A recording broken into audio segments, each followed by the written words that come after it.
여러분과 제가 우리 앞에 놓인 일이 하나님의 뜻인가 아닌가 분별할 경우가 있습니다. 근데 일이 순조롭게 진행되면 이거 하나님의 뜻이구나.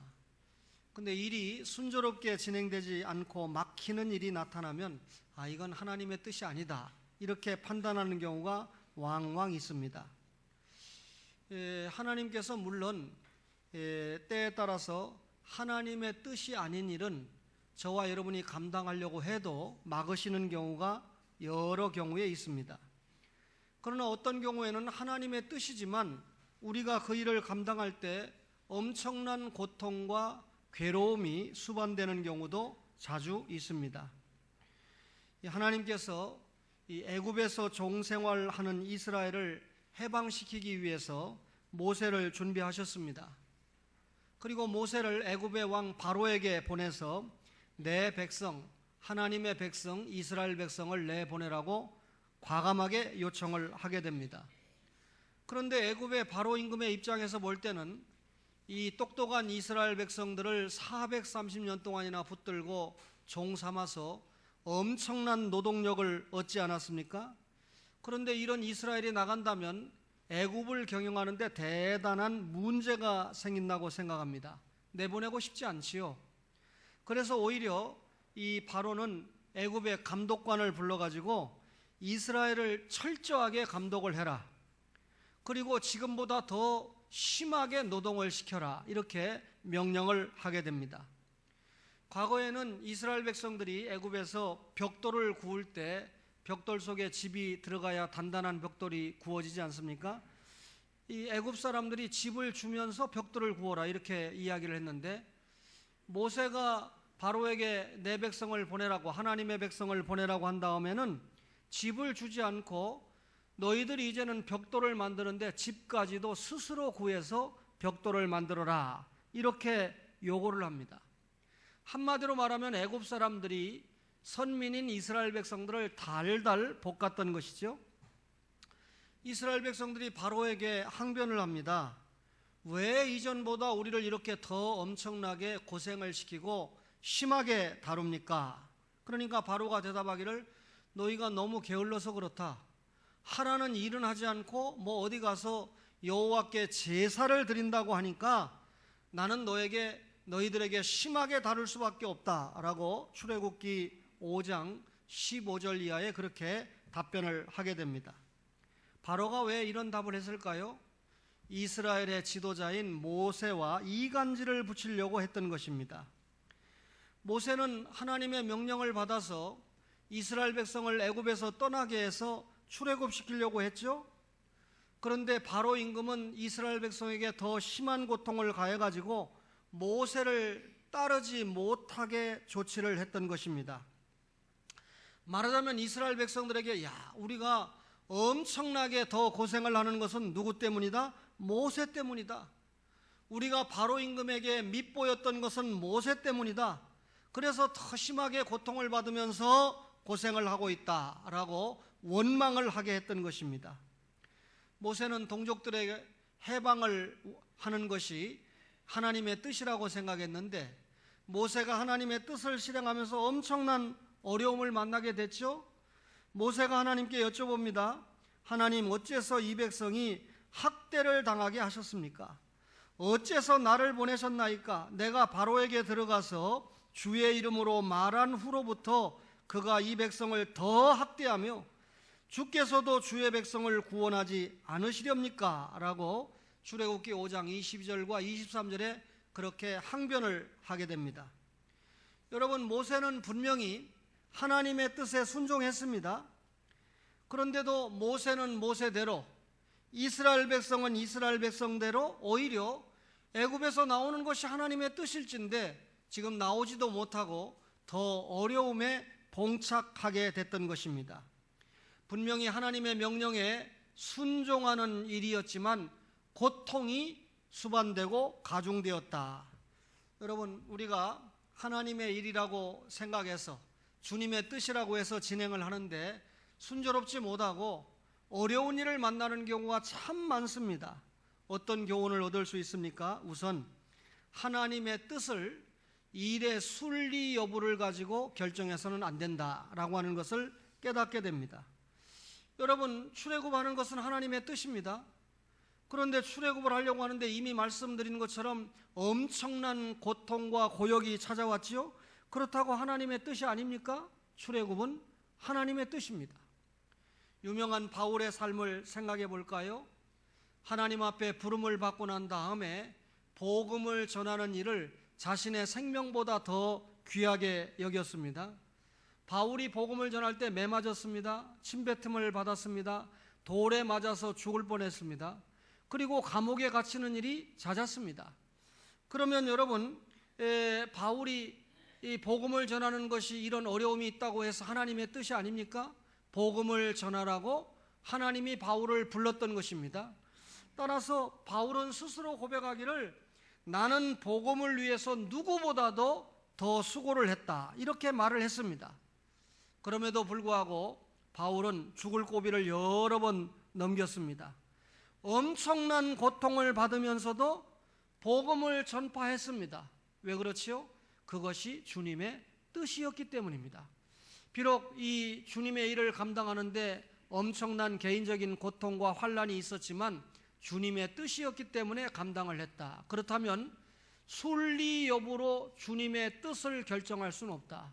우리가 일을 할 때 아주 순적하면 주님의 뜻이고 어려움을 만나면 주님의 뜻이 아니다 라고 생각했다면 바울은 사명을 감당하지 못했을 것입니다. 예수님을 생각해 볼까요? 여러분, 이 땅에 오셔서 33년 동안 사셨는데 예수님이 탄생하시는 그 시간부터 누워있을, 탄생하실 장소가 없어가지고 난관에 부딪혔습니다. 하나님이신 사람이 죄인들이 살고 있는 이 땅에 오셔서 온갖 고난을 감내하셨는데 십자가에서 자신의 목숨을 내놓기까지 엄청난 고통을 당하셨습니다. 얼마나 고통스러웠으면 육신을 입고 있는 예수님께서 아버지여 이 잔을 내게서 좀 넘어가게 해주세요 라고 기도를 했겠습니까? 여러분, 이런 여러 성경 내용들을 살펴보면 일이 순조롭다, 그것만 가지고 주님의 뜻이다 아니다를 분별할 수 없다는 것입니다. 만약에 우리가 순조롭게 일이 진행되는 것만 가지고 이것이 주님의 뜻이다 라고 생각한다면 성도는 대단히 안일해지고 게으른 삶에서 벗어날 수가 없을 것입니다. 만약에 그렇다면 성도는 적극적인 삶보다는 소극적인 삶을 살 수밖에 없다는 것이죠. 우리가 추진해 나가는 일에 고난이 따라온다고 해서 이거는 주님의 뜻이 아니다, 내가 이렇게 어려움을 당하는 거 보면 주님이 원하시는 일이 아니다라고 판단을 해서 중단을 해버린다면 하나님의 자녀된 여러분과 저가 무슨 주님의 일을 할 수 있겠습니까? 성도에게 진보라고 하는 것은 전혀 나타날 수가 없을 것입니다. 따라서 일의 순리 여부만 가지고 이것은 주님의 뜻이다 아니다를 결정해서는 안 된다는 것입니다. 여러분, 주님의 일이라고 생각이 되면 그것이 주님의 일이라고 생각하면 됩니다. 복음을 전하는 일입니까? 어떤 경우든지 주님의 일입니다. 주의 사랑을 실천하는 일입니까? 어떤 경우든지 주님의 일입니다. 주님을 위해서 나를 드리는 일입니까? 이 역시 주님의 일입니다. 그런데 무슨 복음 전하는 일에, 주의 사랑을 실천하는 일에 주님의 뜻을 구하거나 찾을 필요가 없다는 것이죠. 제가 종종 주님의 일 좀 잘해봅시다, 이런 일 좀 해봅시다, 필리핀 선교 좀 해봅시다, 태국 선교 좀 해봅시다, 그러면 그게 주님의 뜻인지 아닌지 기도 좀 해보고 결정을 하겠습니다. 여러분, 태국 선교나 필리핀 선교가 자기 몫이 아니고 나는 아프리카 선교가 내 몫이다 그러면 저는 아프리카 선교를 하겠습니다 라고 답하면 그만이에요. 그게 무슨 선교하자는데 기도를 해보고 안 하고 결정할 일입니까? 그건 사실상 하기 싫다는 말이지요. 주님의 일을 하자는데 무슨 주님의 뜻인지 물어볼 필요가 있습니까? 애로가 있어도 고통이 있어도 주님을 위한 일이라고 생각이 되면, 그게 주님의 뜻이라고 생각되면 계속 감당하면 되는 것이죠. 오늘 오후에 제가 설교하겠습니다만 예수님께서 십자가 지시는 일을 앞에 두고 시몬의 집을 방문하셨습니다. 그런데 한 여자가 와서 귀중한 향유옥합을 깨서 예수님께 부어드렸습니다. 그때 한 제자가 분을 내면서 그렇게 비싼 것을 깨가지고 예수님 앞에 드리냐, 그거 가난한 사람을 좀 도와주지, 그렇게 책망을 했습니다. 그런데 예수님이 네 생각이 맞다, 그 가난한 사람 도와주는 게 맞지, 이렇게 말씀하지 않고 가만두어라, 여자를 꾸짖지 말아라, 이 여자는 나를 위하는 마음 때문에 이런 일을 했다, 그리고 결국 나의 뜻, 주님의 뜻을 이루었다라고 칭찬합니다. 이 여자가 한 일은 뭐죠? 주님이 십자가에 죽는 장사를 준비하는 일을 감당했다. 예수님께서는 오히려 이 복음이 전파되는 곳에는 지금 이 여자가 나에게 행한 일, 예수님을 위해서 헌신하고 헌물하고 마음까지 드린 헌심했던 이 일을 복음이 전파되는 곳에는 함께 전하도록 해라 라고 말씀을 했던 것입니다.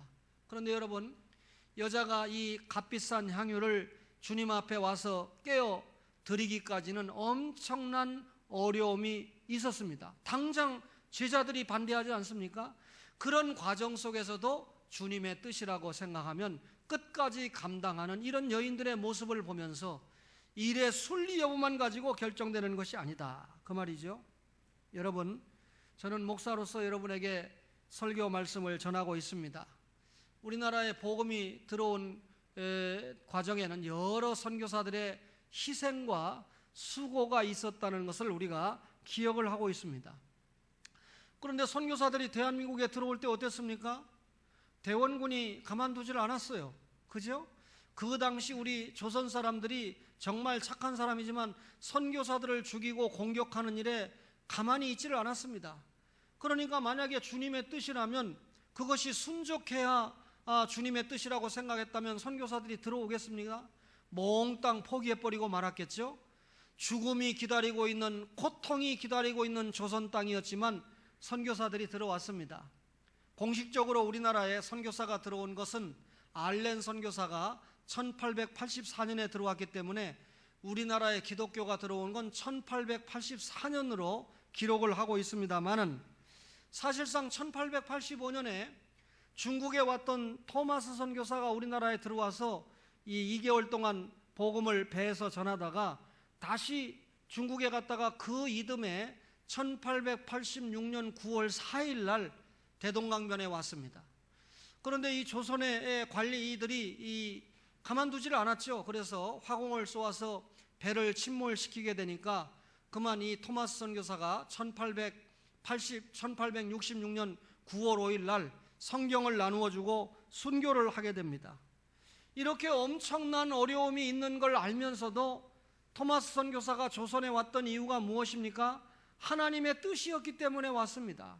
하나님께서 자신을 조선을 위한 선교사로 불러주셨다는 걸 알았기 때문에 왔던 것이죠. 그리고 조선인들이 토마스 선교 때문에 성경이라는 것을 처음 만져보게 되고, 그리고 이 성경을 통해서 여러분 이 토마스 선교사가 전도를 하는 표본을 남기게 됐던 것입니다.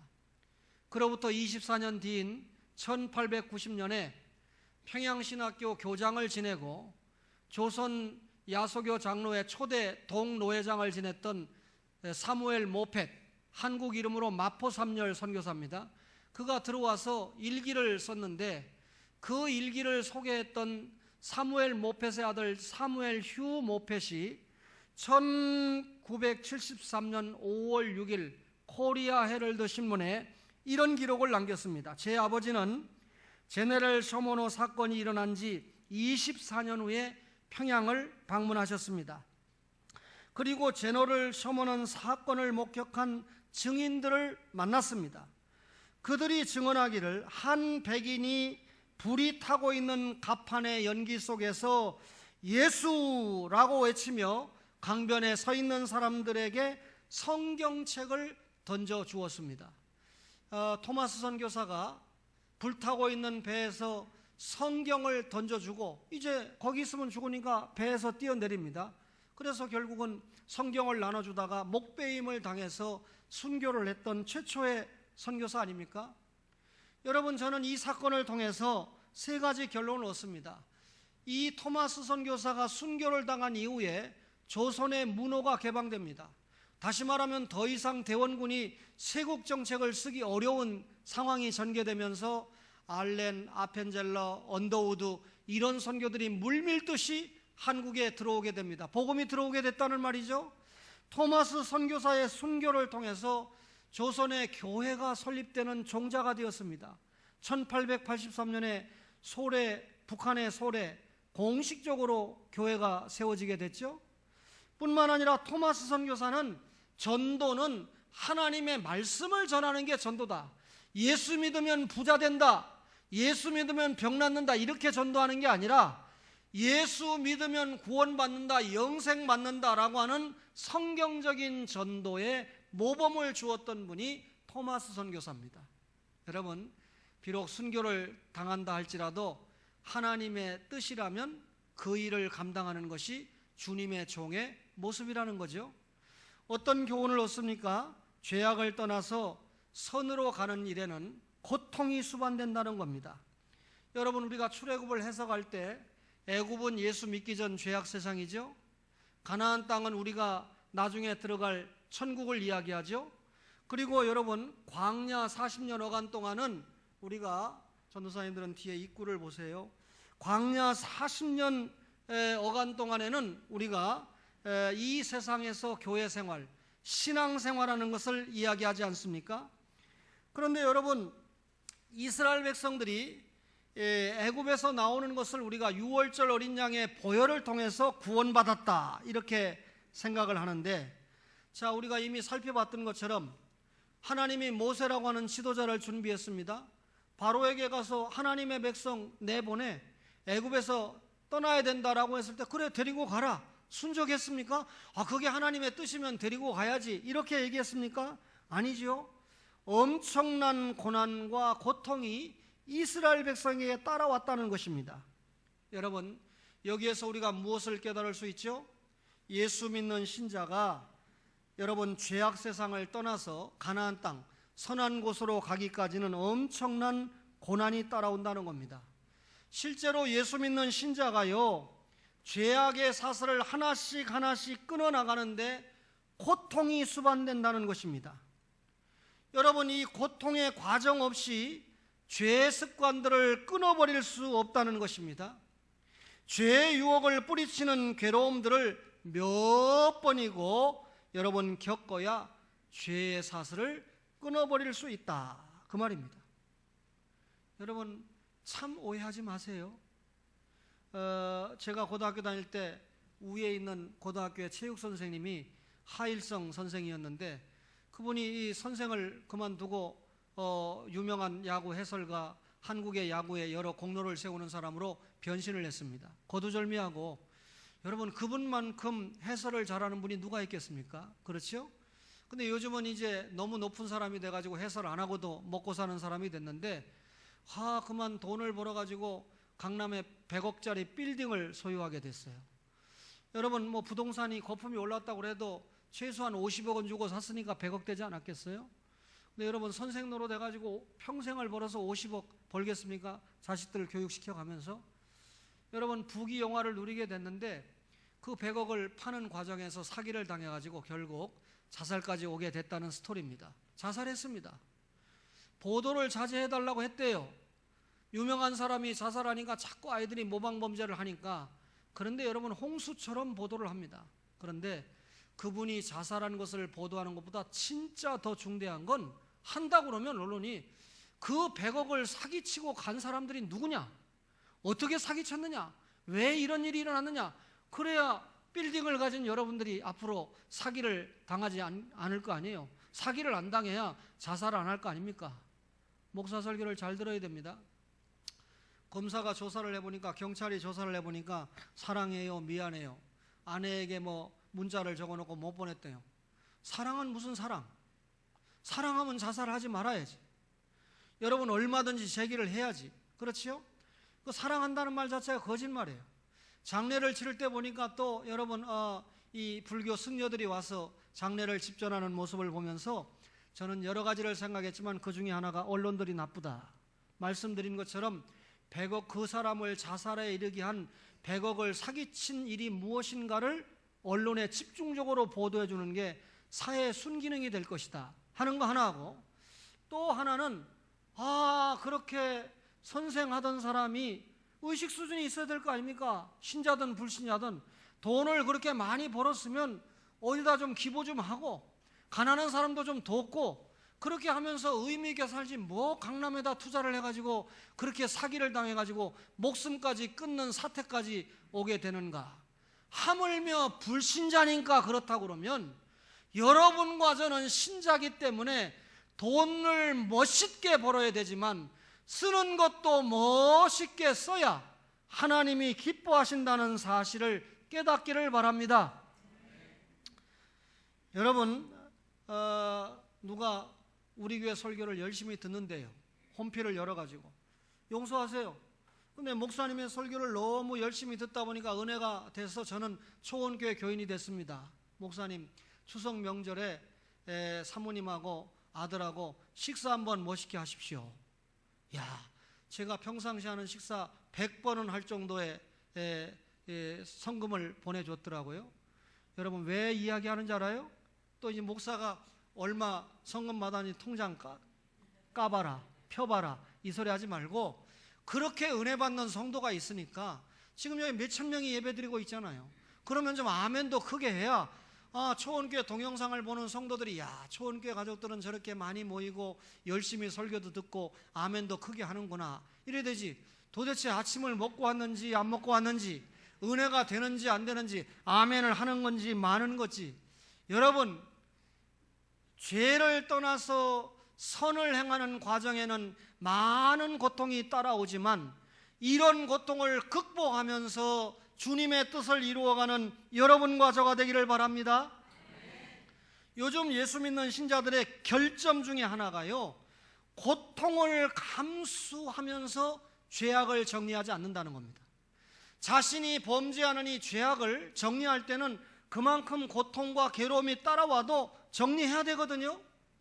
그런데 여러분, 예수 믿는 신자가 죄악 정리를 고통 때문에 안 하니까, 여러분 이 이성관계가 있습니까? 정리하는데 고통이 따라오니까 정리를 안 합니다. 여러분, 거짓말하는 범죄를 습관합니까? 정리하라는데 고통이 따라오니까 못합니다. 여러분, 그러니까 결국 예수 믿는 신자나 불신자가 다른 게 없는 거예요. 예수 믿는 신자는 죄악의 삶에서 자꾸 변화된 모습을 통해서 거룩의 삶을 지향해야 되지 않습니까? 여러분, 따라서 하나님의 백성답게 살아가려고 하면 자꾸 습관적인 죄에서 떠나서 하나님이 원하시는 선을 향해서 날마다 걸어가는 여러분과 저가 되기를 바랍니다. 여러분, 중대한 교훈이 있는데 선한 목적을 성취하는 데는 고난이 따른다라고 하는 것입니다. 이스라엘이 해방받는 과정에 얼마나 더 심한 학대와 고난이 따라왔습니까? 더 많은 과제가 부과되었죠. 그러나 여러분, 이스라엘이 해방을 받는 선한 목적을 성취하는 데는 이런 고난과 학대를 피할 수가 없었다는 것입니다. 선한 목적에 도달하려고 하면 여러분과 저가 엄청난 고난과 난관을 밟아보아야 된다는 거죠. 그런 고난과 고통이 내 앞에 있다고 포기해버리면 참된 목적에 도달할 수가 없다는 것입니다. 여러분, 주님을 위해서 사역을 감당했던 크리스찬들은 고난의 과정을 다 겪었습니다. 여러분, 천주교 신부였던 루터와 칼빈을 생각해 보세요. 초대교회를 천주교가 중세 1000년 동안 변질시켜 놓으니까 초대교회로 돌려놓는 선봉장에 루터가 서게 됩니다. 그러니까 이미 천주교에 익숙했던 여러분 로마 교황이나 그 당시에 독일의 황제인 칼 5세가 얼마나 루터를 핍박했습니까?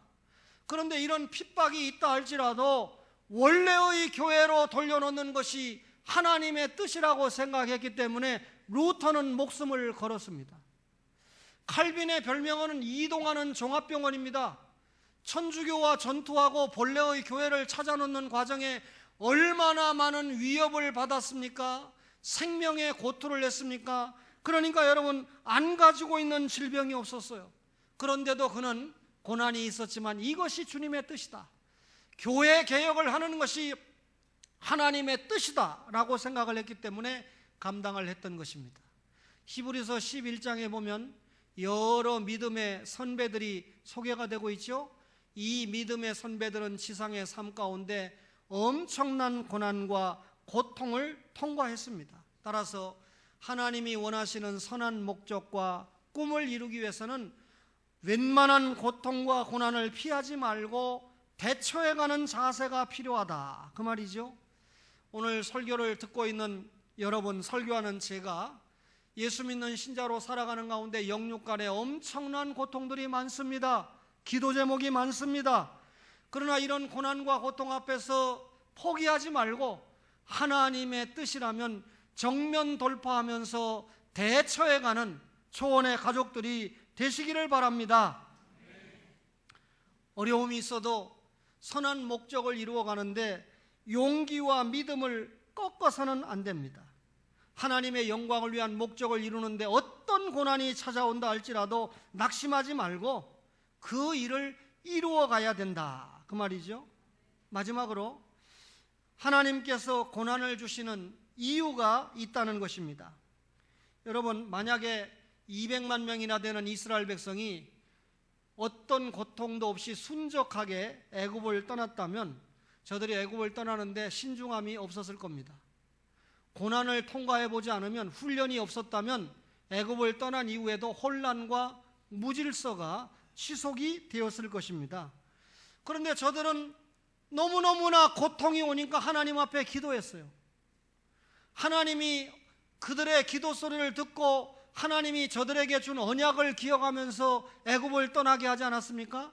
저들이 열심히 기도하니까 하나님의 능력을 체험하게 됐습니다. 바로가 이스라엘 백성을 보내주겠다고 하면서도 보내주지 않고, 그러니까 결국은 하나님이 10가지의 재앙을 동원할 수밖에 없었잖아요. 고비고비에 부딪힐 때마다 하나님은 10가지 재앙을 동원했습니다. 애굽을 나오고 난 다음에도 바로가 변심을 해서 또 쫓아왔어요. 어디까지 쫓아왔습니까? 홍해 앞바다까지 쫓아왔습니다. 그런데 여러분, 홍해를 육지같이 하나님이 건너게 하심으로 난관 앞에서도 하나님의 능력을 체험하게 했습니다. 하나님은 자신의 능력을 체험하게 해서 하나님께 영광을 돌려드리도록 하십니다. 그렇다면 이런 진리를 아는 여러분과 저에게 위기는 기회가 된다라고 생각할 수 있다는 거죠.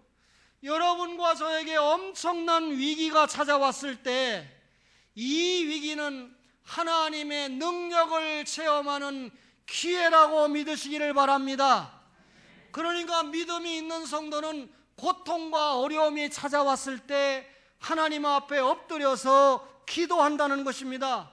더욱 기도하면서 하나님 능력을 보여달라고 매달립니다. 여러분, 이런 성도에게 하나님이 역사하시죠?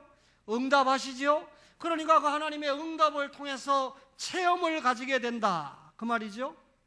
여러분, 체험을 가지고 어려움을 이겨나가면 그 성도가 능력 있는 성도입니다.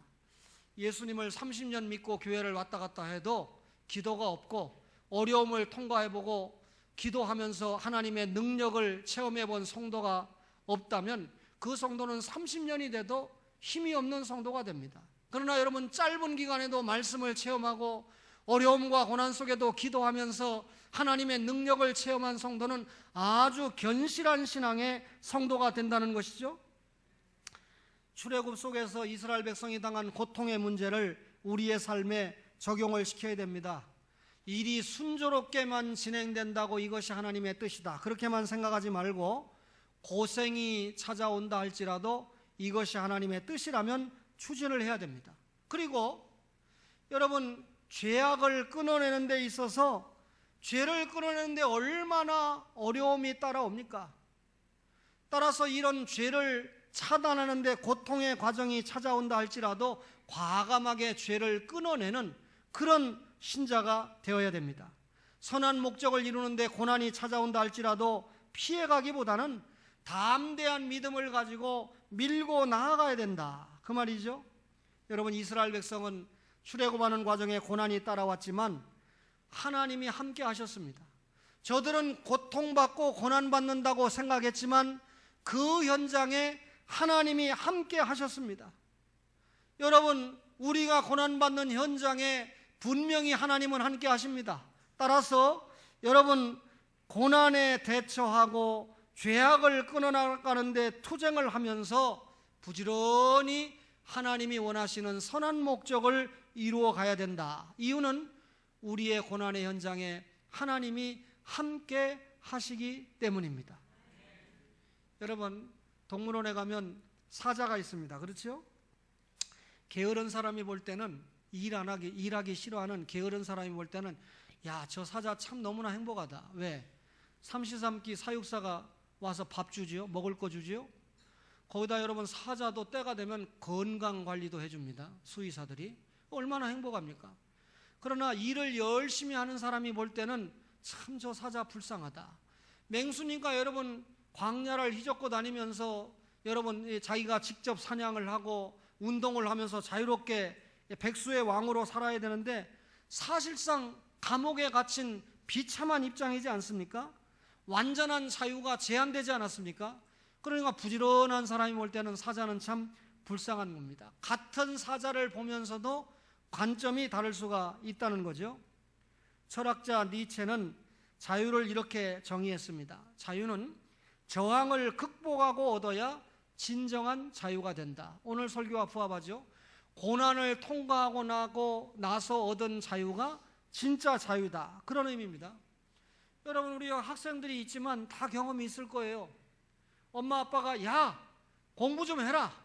엄마 아빠가 죽도록 이렇게 돈 벌어서 공부시키는데 왜 너는 1등을 못하고 뒤에서 헤매냐. 공부 좀 열심히 해라. 그런데 이 아이가 부모가 공부하라고 그러는데 공부 안 하고 저항을 하면 부모가 어떡합니까? 포기다 이거저기네. 포기 전에 몽둥이를 들고 더 잔소리하고 때리고 압제를 합니다. 그러니까 그 말에 순종 안 하면 자유가 또 통제가 되지요. 근데 부모님이 공부하라고 그러니까 알았습니다. 내가 2시간 공부할 거 10시간 열심히 공부해가지고 성적도 쑥 올라가면 엄마 아빠가 뭐라면 야, 몸 상한다. 제발 쉬어가면서 공부 좀 해라. 작전이 바뀌지 않습니까?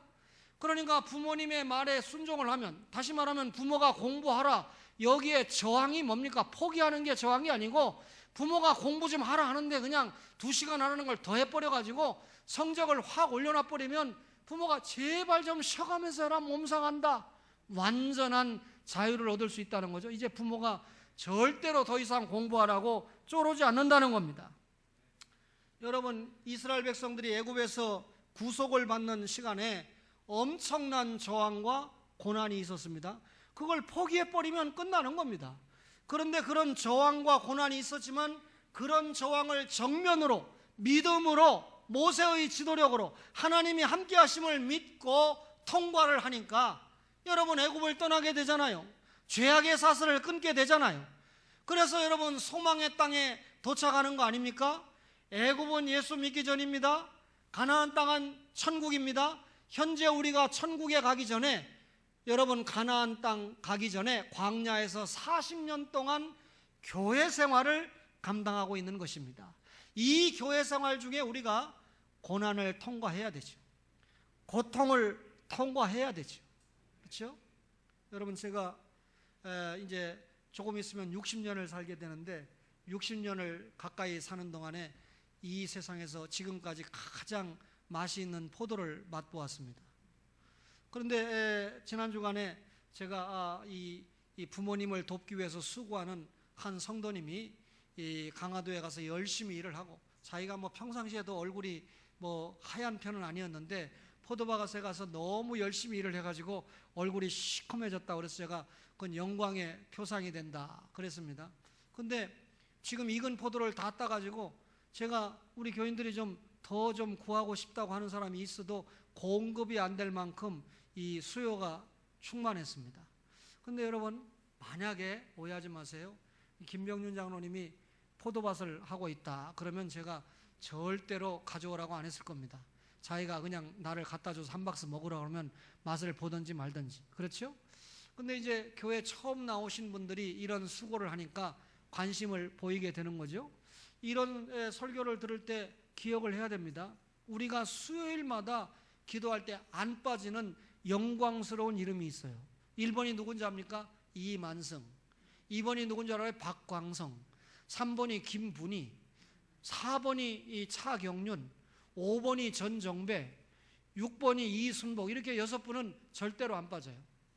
그러니까 다른 성도들은 조금 왜 내 이름은 빠지나 이렇게 생각할지 모르지만 최근에 교회 나오신 분들을 위해서 열심히 기도한다는 의미죠.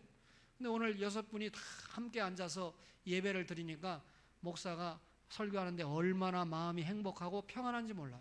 그러니까 그분들은 목사를 평안하게 하는 것이 주님의 뜻이니까 주일마다 교회 나오면 행복하게 될 수밖에 없겠죠. 할렐루야. 여러분, 하나님 앞에 먼저 주일날은 예배 드리고 그 다음에 평일날은 가서 부모님을 섬기고 형제와 우애 있게 지내는 이 모습이 얼마나 하나님 앞에 질서에 맞는 관계인지 모릅니다.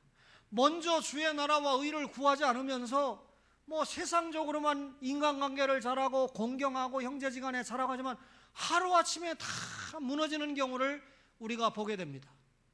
저는 로또 복권을 사지 않고 살 마음도 없고 또 사지 않는 목사인데 혹 여러분 우리 교회 앞에 계신 김효경 권사님이 로또 복권을 사서 1등 40억 원을 맞았다. 그럼 당장 도망갑니다. 여러분, 로또 복권을 맞았다고 하는 그 순간 시어머니, 시아버지, 시동생부터 전부 찾아오다가 안 되면 대문 때려부시고 들어온다는 거예요. 나눠 먹자 해가지고. 여러분, 결국 거액을 맞은 사람은 한국에 살 수도 없다는 거예요. 또 그 복권 맞아가지고 그 돈을 불로소득 아닙니까? 좀 멋있게 사용하고 죽으면 얼마나 좋겠어요. 노름하다가 오락장에 갔다가 바람 피다가 망해가지고 알거지 됐다는 보도가 한두 건이 아닙니다. 자살 보도는 안 해도 그런 보도는 수도 없이 내보내야 돼요. 그래가지고 좀 정신교육을 해야 되죠. 사랑하는 초원의 가족 여러분, 오늘 설교 말씀을 들으면서 하나님의 뜻을 잘 찾아서 주님의 뜻이면 어려움이 수반된다 할지라도 하나님의 선한 목적을 이루기 위해서 과감하게 믿음과 용기를 가지고 성취해내는 그런 초원의 가족들이 되시기를 주의 이름으로 축원합니다.